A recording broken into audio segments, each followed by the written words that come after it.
In the 1840s, an Indian agent and ethnographer named Henry Rose Schoolcraft sat down year after year with the Ojibwe of the Lake Superior country and did something almost no white man of his age bothered to do. He listened. He wrote down their stories, their words, their names for things, their accounts of the world as their grandfathers had known it. He was not a romantic. He was a government man, married into the Ojibwe, fluent in their tongue, and he filled volumes with what they told him, and buried inside all that testimony, beneath the everyday accounts of hunting and weather and war, was a warning about the copper. The Ojibwe told Schoolcraft, plainly and without embellishment, that the great masses of pure copper scattered through that country did not belong to men, that they were watched, that something lived in the deep cold water of the greatest lake on earth, and guarded that metal, and that to take it carelessly was to invite a death that did not come by accident. Not one story, not one elder. The account came up again and again, across bands separated by hundreds of miles of forest and shoreline, in the same shape, with the same being at the centre of it. And Schoolcraft wrote it down, and it went into the record, and the record has sat there ever since. Printed, public, available to anyone, and almost no one with the authority to take it seriously ever has. Because who takes a warning about a lake seriously? Who listens to a people telling you that the copper is guarded, when there is a fortune in that copper and a nation that wants it? The record was always there. Nobody with authority ever chose to look at it properly, and what the Ojibwe were describing, it turns out, sits on top of one of the strangest unsolved mysteries in the entire prehistory of this continent. To understand the warning, you have to understand the being at the center of it. The Ojibwe called it Mishipeshu, the great underwater lynx, or the underwater panther. It was not a spirit of the vague and gentle kind. It was described with unnerving specificity. A great cat-like creature that lived in the deepest parts of Lake Superior, with horns, and a body armored in scales of copper, and a long spiked tail that could stir the calm lake into a killing storm in minutes. It was the master of the water and the master of the metal beneath it, and the Ojibwe did not treat it as a fairy tale. They treated it as a fact of the physical world, the way you or I treat the danger of deep water or a downed power line. Before they crossed the Great Lake, they made offerings, tobacco cast onto the water, to Mishipeshu to be allowed to pass. This was not worship in the abstract.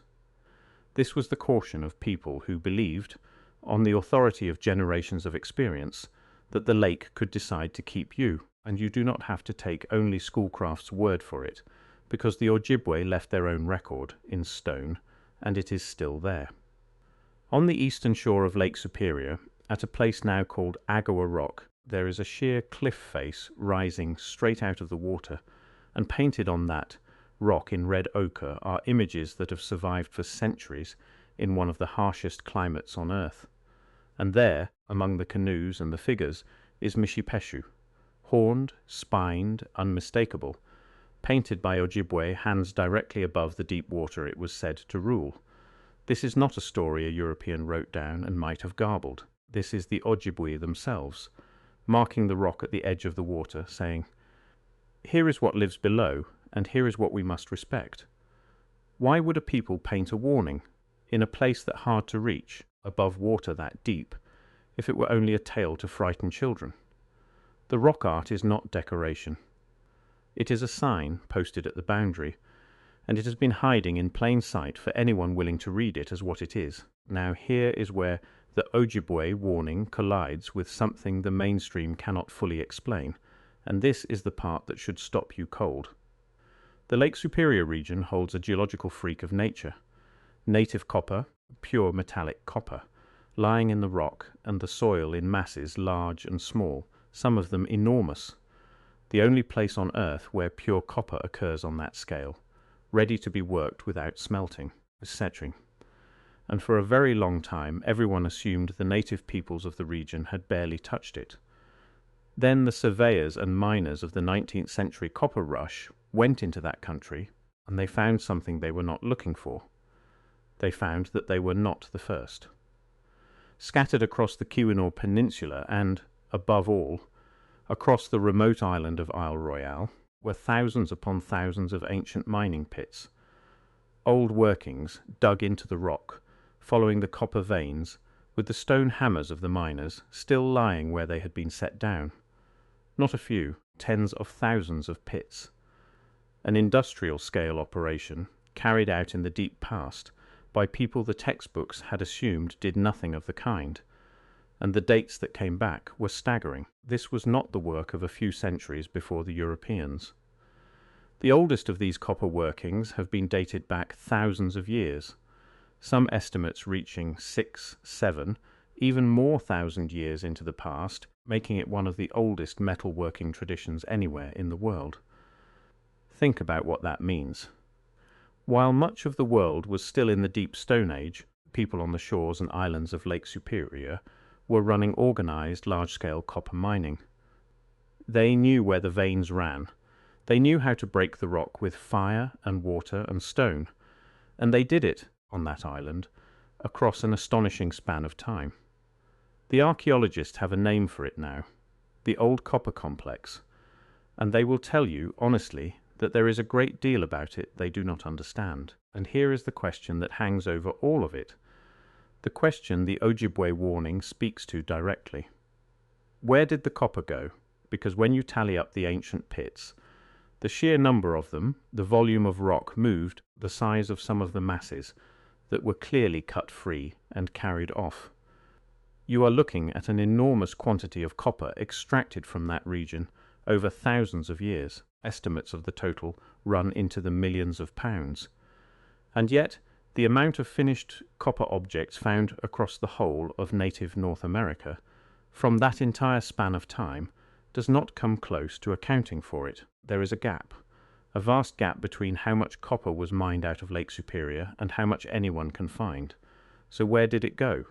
Who took it, and where, and why is so little of it left in the ground it should have ended up in? Mainstream archaeology has answers, of course: trade, loss, recycling, the slow scattering of centuries, but the honest ones admit the numbers are strange. And the Ojibwe, when they were asked, did not say it was traded away. They said it was guarded. They said you did not simply take it. Then there is the boulder. In that same country, along the Ontonagon River, there sat for untold generations a single mass of pure float copper, weighing more than 1.5 tons, a sacred object to the Ojibwe, a thing of power, marked and revered, left where it lay because it was not theirs to move.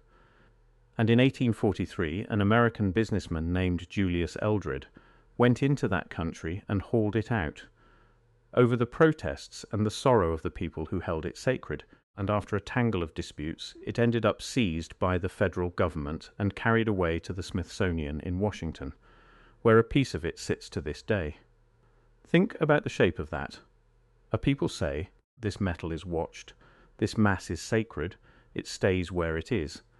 And a nation that wants the copper simply takes it, over their objection, and puts it in a glass case 1,000 miles away. The Ojibwe were not consulted about what they knew. They were removed from what they were trying to protect. And within a few short years of the copper rush beginning, by the Treaty of La Pointe in 1842, the Ojibwe had ceded that entire mineral country, the copper, the shore, the ancient pits, all of it, to the United States, and the great taking began in earnest. And the lake, they said, did not forgive carelessness. Consider the man most responsible for opening that country to the copper rush.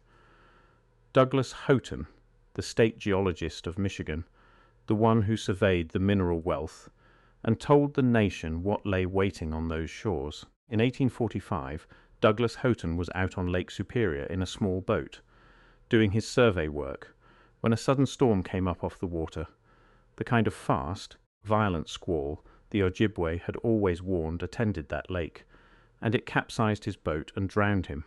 He was 36 years old. Now a rational man calls that an accident, and it was an accident, and storms on Lake Superior kill people to this day. But sit for a moment inside the Ojibwe frame, the one Schoolcraft wrote down, a being that lives in the deep water, a being that guards the copper, a tale that lashes the calm lake into a sudden killing storm. And the very man who opened the copper to the taking, dead in exactly that way, in exactly that water, within 2 years of the rush he started. They had no survey instruments, they had no geology, and yet they had told him, in effect, decades before he ever launched his boat, precisely what the lake was capable of doing to a man who came for the metal. So put it together, the way the Ojibwe put it together, and ask yourself which story is actually stranger.